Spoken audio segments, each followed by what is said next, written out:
and Miranda. Hi, friends. Hi. How are you? Doing great. Good morning. Good morning. Are we excited for OKMEA tomorrow? Yeah! Amazing. Make sure to show up for the group photo. Thank you very much. Yeah. Thank you, Miranda. So today we'll be talking about a course that we've developed about teaching high school students who want to be music teachers how to teach students with disabilities. A lot of teaching, a lot of students, a lot of words. Yeah, so this is our idea. It's a course that's about a semester long, specifically for juniors, mostly seniors in high school who are thinking about being a music teacher. It's very, very beneficial for just music, or just like teachers in general as well. It is going to be specifically designed for music educators, but if you want to be a teacher, this is a great opportunity to learn more about the students that you might have in your classroom. Oh wait, go back. Sorry. Students with disabilities have been historically left out of Bakja classes, even like music appreciation classes. Because these students require like a little bit more attention than other students, and music teachers are really tired. So it's understandable, but also not excusable. Now you can go. Thank you. The materials needed to teach this course are students who want to learn about how to teach students with disabilities. Boom. A school with a special education program so they can work in partnership with students with disabilities. This isn't completely necessary. You can outreach for from guests and from other students from other schools, but it is definitely beneficial. Access to national standards for teaching students with disabilities, which the internet exists, boom. And then for physical materials, it is really nice to have literally whatever you can buy, but for physical materials, we should probably keep it at a minimum because whenever these students go into their classrooms, they might not have access to all of these things. So we want to teach them how to innovate, adapt, overcome. So we had the wonderful joy of meeting Mickey Hatcher while Professor Marcus was in China doing his thing.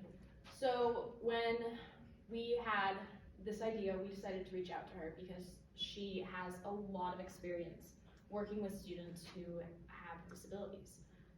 One of the major examples that she talked about was helping a student with cerebral palsy to play the violin, which is incredibly hard to even imagine doing that with how hard the violin is to play. So one thing that she talked about doing was she had a guitar strap that she used to secure the violin to the student and tune the strings to a D major chord, and used a bow buddy, which is pictured on the screen, and Velcro to help the kid hold the bow so that child is able to play. And bow buddies are really useful for students who have either deformities or like diseases like cerebral palsy to still use the bow, because the bow grip is a very unique, hard thing to do for no reason whatsoever, but that just makes it a little bit more accessible to those students. She had some great examples with structure to specific teaching situations, setup, playing, all of that. And one thing that she always made very important was it was never about, well, the student's able to do this. It's, are they enjoying it? Are they having fun? Are they feeling like they are successful in their own way? So, yeah. Now we're going to talk about the course curriculum. So the reason why this is important is because historically people with disabilities have not been included in most things. But our first unit, we didn't really have like a timeline, but there's a lot of just like units of things that we're going to go through. But the first unit is history of cultural appropriation for disabled people. So this segment of the course will bring to light all of the horrors that people with disabilities have gone through. It's probably going to be like 2-3 weeks of just like, this is why their lives are kind of terrible because we don't listen to them and we don't like them, I guess, I don't know. But yeah, so it's just to show why it's incredibly important to include them in our classroom and in our day-to-day lives. It's a wonderful opportunity to bring in guest speakers, specifically people with disabilities, so they can share their story and just tell the class why inclusivity is important.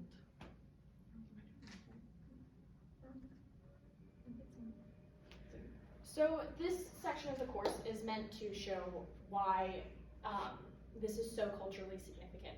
again, just because these students are typically left out of everything. They're left out of sports, music, anything that, even the classroom sometimes.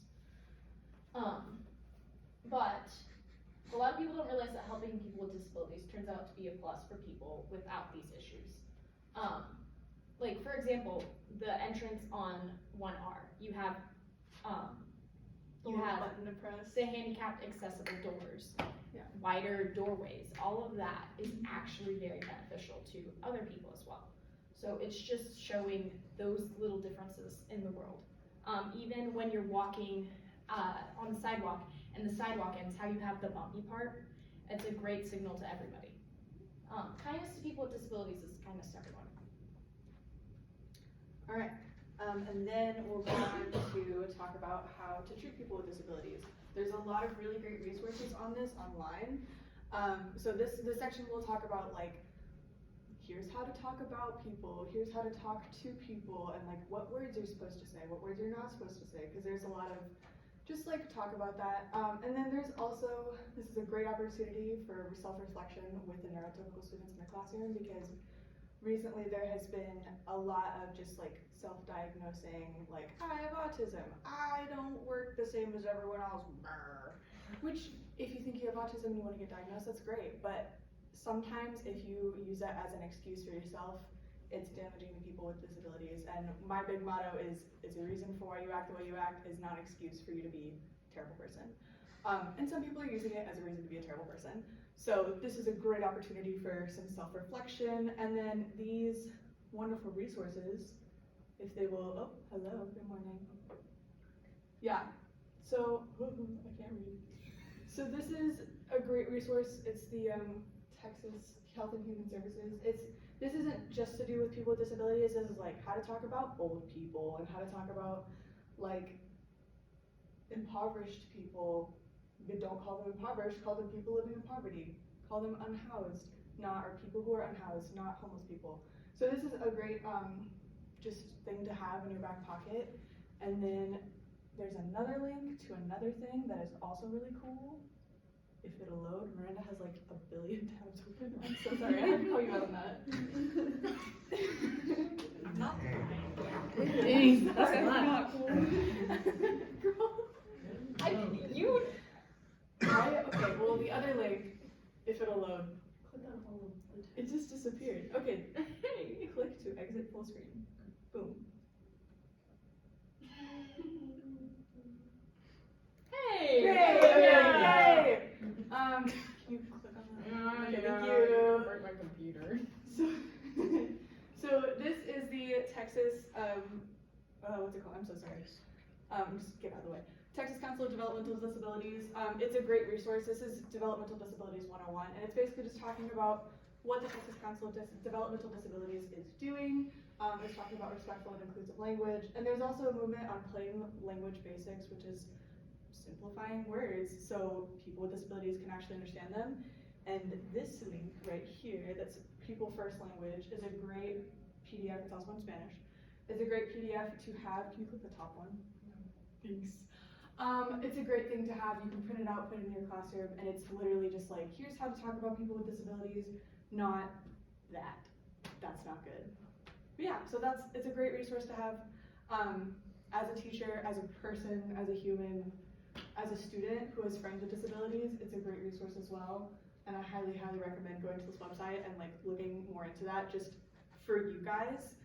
Just in your classroom, that sheet of paper would be very, very helpful to a lot of people.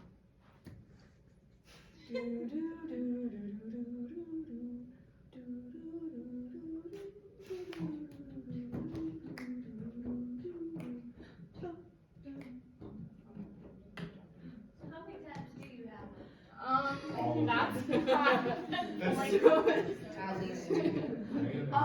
While we wait, do we have any questions about anything we said? And it's I kind of do. Is that Texas link in your slideshow? It is. I thought it would be. Yeah, while they're doing that, just an idea is, or I'm wondering, how might you embed this, or would you embed this in your traditional BOC setting? It needs to fit your mission, right? So with your students once you craft a mission that involves education about cultural appropriateness. I don't know, but it's certainly valuable. You know, do better, be better. We know that you are all going to have one of the largest groups in your school. The orchestra is one of the largest groups. The band is one of the largest groups in the building. The English department doesn't count because they all have to take English. So think about, how do I want to raise up my school? And that was one of the ideas I wrote down. Because certainly this could be ongoing throughout the year. I like the junior seniors idea because this takes a lot of maturity. We're not all ready for it. So. Alright, thank you. Well, there's still- So for more things, the next unit would be about how different disabilities affect different students. So this is kind of a middle ground between like learning about the history of disability, like people with disabilities, how they're treated, and also just like in between that and then how to teach different people with disabilities. So this is a great opportunity to learn like cerebral palsy affects your body this way, being deaf affects your body this way, and you can kind of go into the science and the anatomy of it as well, which a lot of people find really, really interesting.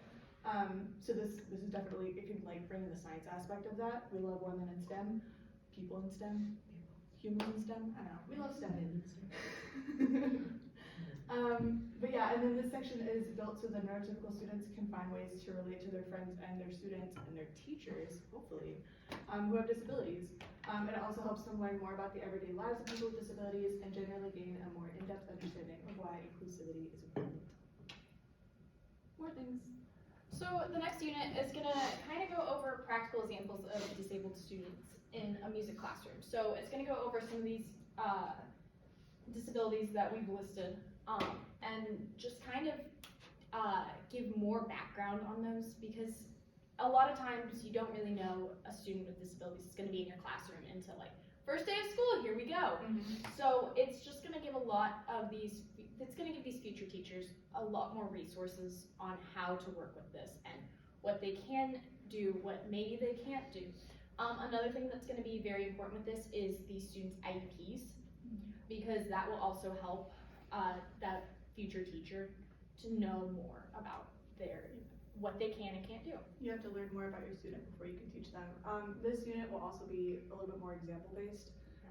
So it's gonna be like, here's what this person did with this specific person with this disability. And this part will also include not only different disabilities, including intellectual and behavioral, but also being in a bilingual classroom and how you manage that. And honestly, anything else that just like might not be as accessible to you as a teacher, anything like that. And everything we just mentioned is all resourced by Nikki Hatcher. She gave us a lot of great tips. She gave us how- PDF. So the next unit is talking about why is this important? Why is it important to include disabled students in a music classroom? And it's also giving future teachers the resources they need to teach disabled students, which is imperative to allowing students with disabilities to feel confident and feel like they have a place in the music room, as well as giving teachers that confidence to be able to teach those students. Because you can tell when a teacher is or feels prepared or doesn't feel prepared. And that is the biggest difference you can make. I want to also emphasize how important it is to learn about students' abilities before we can be successful in teaching, which means learning the background about these students, learning about disabilities before necessarily figuring out this is how they fit in the music classroom, this is what we can do. Also helps with teacher confidence if you know more about every single student in your classroom, not just the kids with disabilities, but just everyone. It helps us learn how to do that more quickly and more efficiently. And then last unit would be like resources and tips for teachers. It'd be like kind of a final wrap up. It's about giving students resources for their future teaching career, like the Hatcher resources and the online resources that you can find nationwide. But the big emphasis on this unit is teaching students that as teachers, they must be flexible to changing their approach with any student, disabled or not. And it will not only benefit the disabled people, but also the people who are neurotypical, who don't have anything, but they still have like a rough home life, or they're just completely normal and, I don't know, you still have to work with them. You still have to learn how to do that. But yeah, and then just to remember, the greatest part of helping those with disabilities is that it's also beneficial to literally everyone. And the main goal in this whole thing is this course is not only to build great teachers, but even if these kids decide not to be teachers and they go to college and they take intro to ed and they're like, oh, no thank you, they can still use this knowledge just in their everyday lives. They don't become teachers, they're still going to be friends with people, they're still going to talk to people, they're still going to work with people, and they're most likely going to interact with someone with a disability. So this is still a great resource, even if they don't want to go into this very, very niche career. It's a great opportunity for them to learn just how to be a human and be nice. So yeah. Dang, that's cool. Do you have any questions? Anything to add? This is really great. This thing happened in high school where we were supposed to have a theory class and then it fell through in second semester. There was just like nothing to do. And so we ended up doing something about like, because it was mostly seniors in that class and a lot of us wanted to go into music ed, and it was like, it became a class about how to teach. And, you know, the person who was teaching that class wasn't prepared to teach that class, so having stuff like this is really great as like a backup plan, especially like, it's just there for you, so that's really cool. True. And this could also be modified to like summer courses too. Yeah. So if someone couldn't take it in high school, it's really easy to teach people like stuff like this. Yeah. Any other questions, comments? Burning designs. What might be an assignment that a student would have? That's the thing we didn't think about too much, is like assigning and assessing, because most of it would be kind of lecture based, but a really good assignment is asking them to make up an example, like give them an assignment of a student with a disability and ask them how they would handle that. And that's why we mentioned it would be good to have a special education program, Yeah, so you sure. could work in tandem with Sure. that. Yeah, that would be, of course, great activity. Yeah, sure. What else? Thanks, Alex.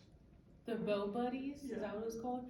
I thought that was really cool because in my observations, I worked with a student who had a disability, and she just refused to do like the actual bow grip, and so that would have been cool to have. I would just be like, remember the bunny? She's like, oh, okay, Miss McCarver. So like, that was really good. I really like that. And that's the thing is like bow buddies and stuff like this helps people without disabilities. Like all of the stuff that we're mentioning in here is also beneficial to people without disabilities. It's mind blowing that people don't think about that. But yeah. I'm hopeful you would advocate for such a class as this. It's quite possible that you won't have a full day of teaching. I say quite possible. You guys are going to have very full days of teaching. But maybe you want to advocate that you don't want to go to 3 schools. Hey, I want to stay here, and here's what I can do for this school. Humanities credits, student council sponsor. You know, how culture building would this be if a student council sponsor, instead of sitting around and doing nothing and making posters and talking about fundraisers that never happen? Student council does a lot of good, but there's also a lot of that in those classes. Let's do this. Let's rise up. So a lot of places, I would hope you advocate to have this. You guys, I think, I didn't count, I didn't like have a tick here, but I think you said like 8 times, this is just good for being a human. This is just good for being a human. And that's an important thing. A lot of people don't believe that. They don't believe that labels matter. And homeless versus unhoused. Oh, we already talked about that. Do you guys know this one? Instead of, do you need help? You ask somebody, would you like help? Obviously they don't need help. They've gotten by 30 years without you until today. So that's one that we heard recently in a presentation. Some of you might have seen it last January at OMEA. I can't remember that woman's name, but do anyone remember? Anybody go to that? It was about music students with disabilities. Thank you, Alice. I wanted to say Ann, and that was one. Alice Hamill is another great resource. Throw her name in there too. Just we have Mickey Hatcher. Good. All right, thanks.